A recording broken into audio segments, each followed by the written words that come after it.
তারেক রহমানকে ফিরাকে কেন্দ্র করে নির্বাচনী আমেজ বড় কথা নয়, বাংলাদেশে একটি নূতন ইতিহাস সৃষ্টি হবে আমরা মনে করি। তারেক রহমানকে গত ফ্যাসিস্ট সরকার মিথ্যা মামলা দিয়ে একে মিথ্যা মামলা সাজা দিয়েছে। তারেক রহমান দেশে আসতে পারেনি।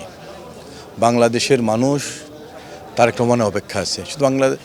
এখানে শুধু দলের নেতাকর্মী নয়, তিনি জাতীয়তাবাদী শক্তির একজন প্রতীক। তাই আমি মনে করি দীর্ঘ 16 বছর তিনি এই ফ্যাসিস্ট সরকারের বিরুদ্ধে আন্দোলন সংগ্রাম করেছে। এই ফ্যাসিস্ট সরকারের বিরুদ্ধে আন্দোলন সংগ্রাম করতে গিয়ে অনেক নতুন মামলায় তাকে জড়িয়ে তাকে মিথ্যা মামলায় সাজা দিয়েছে।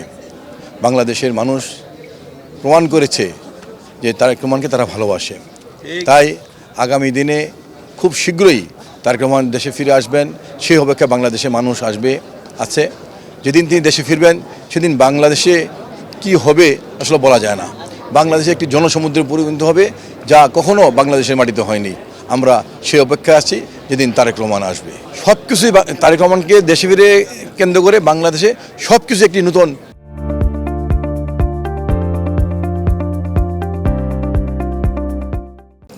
একটি পরিবেশ, নতুন একটি আমেজ এবং নতুন একটি ইতিহাস সৃষ্টি হবে। আমরা মনে করি যে গ্রিন সিগন্যাল আমাদের পার্টির মুখপাত্র রেজবি আহমেদ বলেছেন, দপ্তর সম্পাদক বলেছেন, গ্রিন সিগন্যাল বলতে কোনো কথা নয়। আমরা দীর্ঘদিন রাজনীতি করি। আমরা মনে করি বাংলাদেশে যে আগামী যে নির্বাচন হবে সেই নির্বাচনে তারেক রহমান বিবিসি বাংলার কাছে যে সাক্ষাৎকার দিয়েছেন, যারা দলের পরীক্ষিত নেতা এবং কর্মী, যাদের সাথে জনগণের সাথে সামাজিকভাবে যোগাযোগ আছে, সম্পর্ক আছে, তাদেরকে তিনি খোঁজখবর নিয়ে তিনি মনোনয়ন দিবেন। আমরা বাংলাদেশের প্রতিটি মানুষ বিএনপির কর্মী বিশ্বাস করে এবং এই বিশ্বাস নিয়েই সবাই এগিয়ে যাচ্ছে। আমি গত 18 সনে ঢাকা 12 থেকে বিএনপি আমাকে মনোনয়ন দিয়েছিল। আমি মনে করি আগামী যে নির্বাচন হবে সেই নির্বাচনও দল সব দিক বিবেচনা করে আমাকে মনোনয়ন দেবে।